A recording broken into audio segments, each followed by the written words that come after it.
일단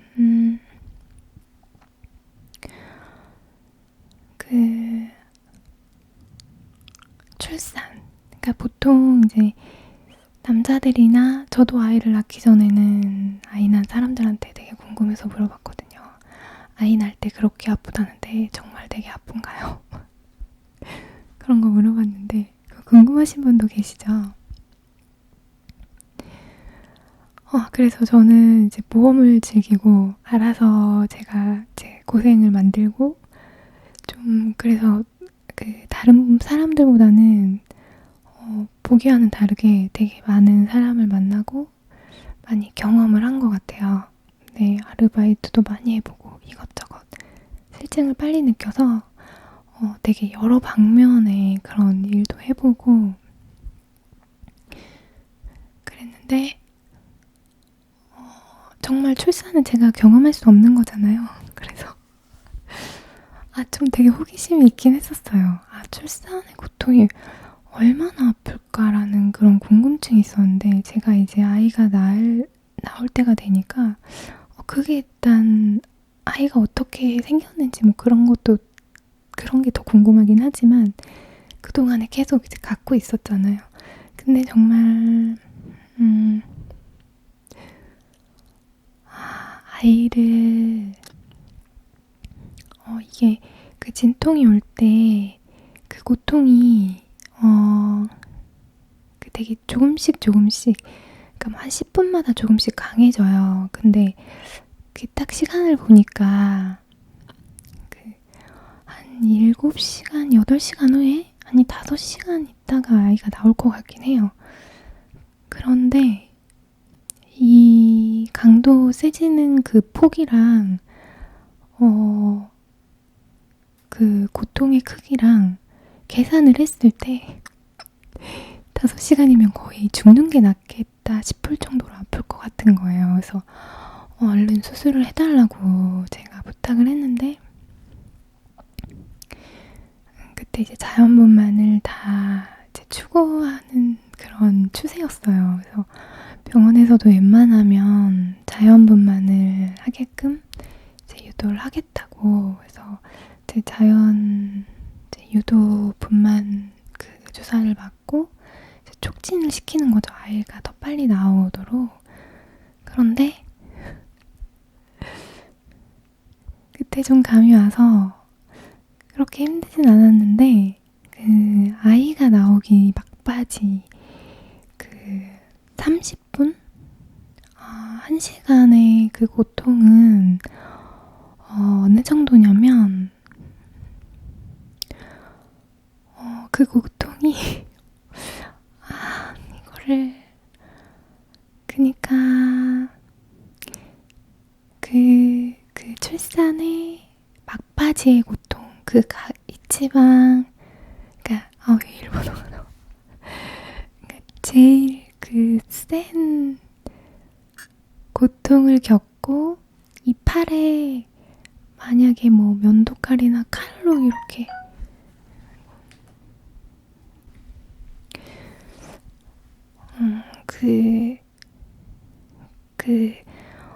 출산의 고통을 표현하자면 저 개인적인 거 다른 분들은 뭐 저보다 더 아팠을 분이 계시고 좀 덜 고통스러웠던 분도 계실 거고 그 고통의 시간과 차이는 다 있어요. 사람마다 있는데 이제 저는 좀 되게 오래 간 케이스고 여러 가지 사연이 있었어요. 근데 제가 느낀 그 막바지의 고통을 설명하자면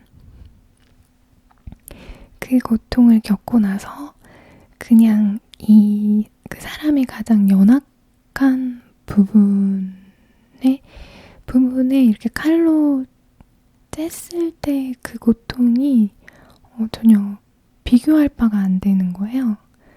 그러니까 반대로 얘기를 하면 면도칼로 그냥 이 팔이나 팔 같은 데를 이렇게 뭘로 이렇게 찍으면 그게 얼만큼 고통스러운지는 알겠죠? 엄청 아플 거 아니에요. 근데 그 고통이 전혀 느껴지지가 않을 정도의 고통이다 보니까 그거를 칼로 찢는 고통의 몇 배 정도 될까요? 그러니까 제가 예상하기로는 10배 이상은 되는 것 같아요. 한 20배? 30배 정도 되는 것 같아요. 그 정도 되는 30배. 그러니까 최고조가 30배고 그 전이 이제 20배, 25배 막 이렇게 왔다 갔다 하고 이제 그 전에는 10배. 그러니까 10배는 별거 아무것도 아닌 거예요. 그러니까 20배, 30배 정도가 아닐까요? 네, 그 정도라고 보시면 될 것 같아요. 왜냐면 그 출산의 막바지 고통을 느끼고 나서 이런 살을 그냥 막 가위로 도려내도 그게 별 느낌이 없을 정도니까. 그러니까 지금 제가 너무 오래됐어요. 너무 오래돼서 거의 좀 많이 불감각해지고 잊어버리기는 했는데 그 트라우마죠. 그것도 하나의 트라우마예요. 그래서 저는 그 아이를 낳을 생각이 전혀 분만을 해서 낳을 생각이 전혀 없어요. 그리고 다른 사람 같으면 이제 그 고통이 막바지기 때문에 한 어느 정도 느끼고 아이가 나오는데 저는 그게 막바지 고통을 되게 오래 느껴야 됐어요. 왜냐하면 애가 걸려 있어가지고 못 나왔는데 이제 수술에 들어가야 되는 상황에서 이제 마취사가 없는 거예요. 그래서 저는 그냥 생 고통이 막바지 고통을 계속 느끼고 있어가지고 그게 다른 사람들과 다르게 저는 그게 트라우마가 됐더라고요. 그래서 저 정도까지는 아니었던 분들은 뭐 정말 강하고 독해서 그런지는 모르겠지만 전 둘째, 셋째를 분만해서 낳을 생각은 정말 추호도 없어요. 그 고통이 만약에 뭐 10분 정도였다면 모르겠어요. 어떻게 설명이 안 돼. 아무튼 그것보다 더한 고통이 있더라도 지금의 아이를 얻는다면 뭐 겪을 수 있죠. 물론 겪을 수는 있지만 굳이 참 그 고통을 알고 그 아이를 다시 낳는 분들 보면 정말 다들 되게 대단하다고는 하거든요. 그래서 저는 여기서 말하고 싶은 게 그러니까 출산의 고통을 말하고 싶은 건 아니고요. 그런 고통을 겪고 나서 아이를 딱 낳는데 그 아이도 그렇게 어렵게 낳기 때문에 정말 제가 태어나서 처음으로 겪는 거기 때문에 굉장히 이제 신기하고 생명의 소중함도 이제 느끼고 했지만 일단 본인에 대한 생각이 바뀌게 되더라고요. 어떻게 바뀌었냐면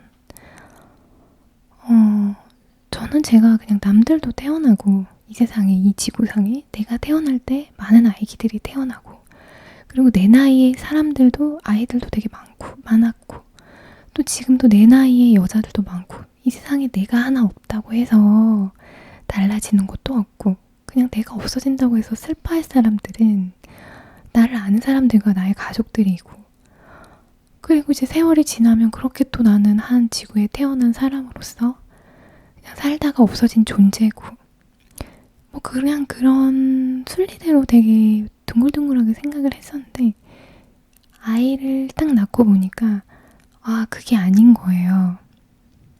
그게 아니란 걸 느낀 거예요.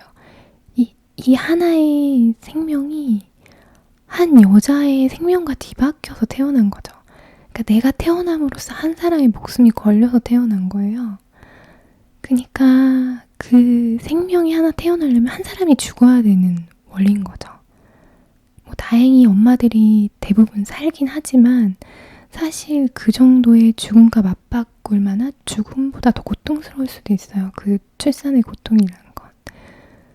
그런 고통을 겪고 아이 생명을 계속 인태하고 또 엄마가 기적적으로 또 의학의 발달에 의해서 살게 되었고 또 예전에는 또 아이를 낳다 많이 죽었잖아요. 그거는 그 한 여자의 고통과 맞바꾼 거거든요. 그러면 어떤 생명과 맞바꿔서 나는 태어났어요. 그러면 그 생명 자체는 굉장히 그 소중한 생명을 담보로 태어난 거기 때문에 어마어마한 거라는 생각이 저는 아이를 낳고 들었거든요.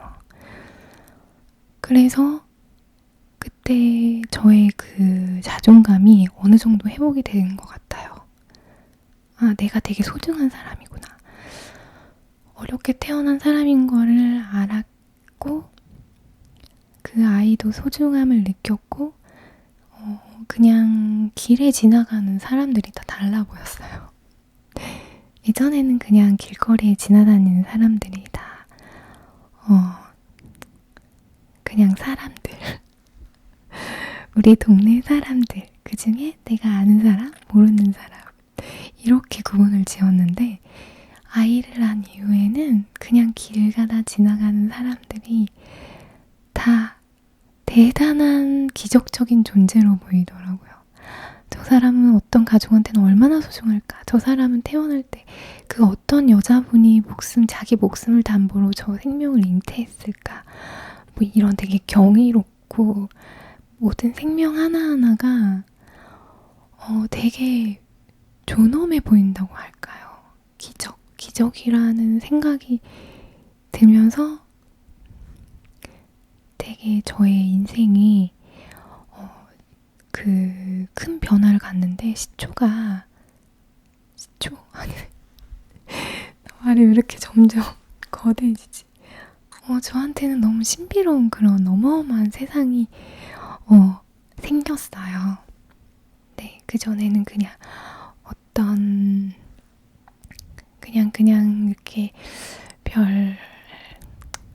그냥 정말 재미없는 아무런 특징도 나의 삶의 의미도 별로 찾지 못하고 일이 휩쓸려 다니고 주관도 없고 뭐 그냥 그렇게 살았다면 아이를 낳고 나서는 모든 생명에 대해서 되게 존엄해 보였는데 아이를 낳기 전에 이런 디테일한 말을 해준 사람이 아무도 없었어요.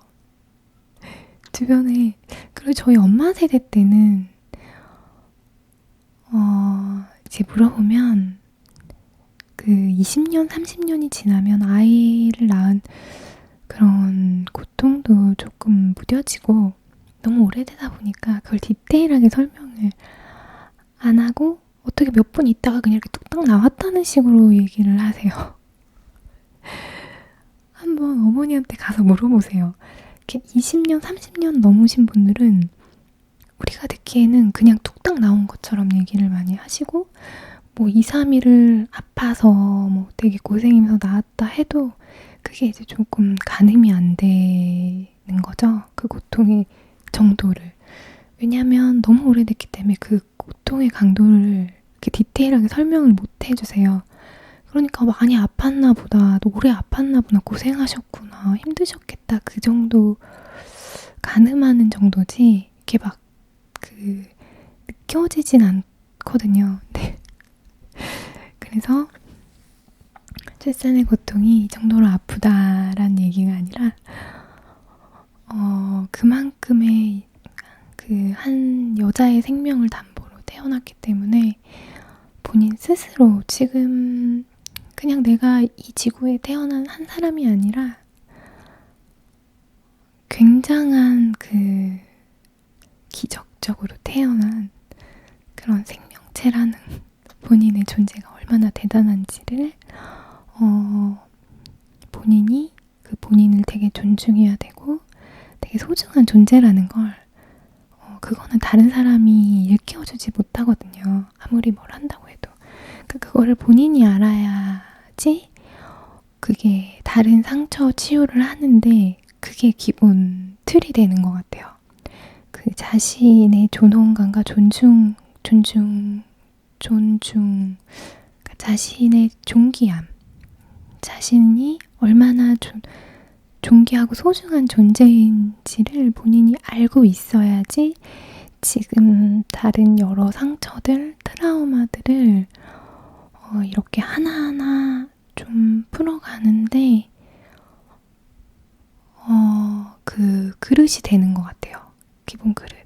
그래야 어떤 문제가 돼 있는 그 그릇이 깨끗하고 넓고 좋은 그릇이어야지 내가 거기에 잘못된 가루를 넣었으면 그 가루를 좀 걸러내고 또 희석해보고 이것저것 또 만들어보고 조금씩 희석해갈 수 있잖아요. 그래서 그게 가장 기본인 것 같아서 이거는 근데 그게 처음 시작인 것 같아요. 자기를 돌아보고 그 상처를 조금씩 생각하면서 풀어나갈 수 있는 밑바탕. 네. 그래서 오늘은 자기의 존엄함, 밑바탕, 기본에 대해서 얘기해봤습니다.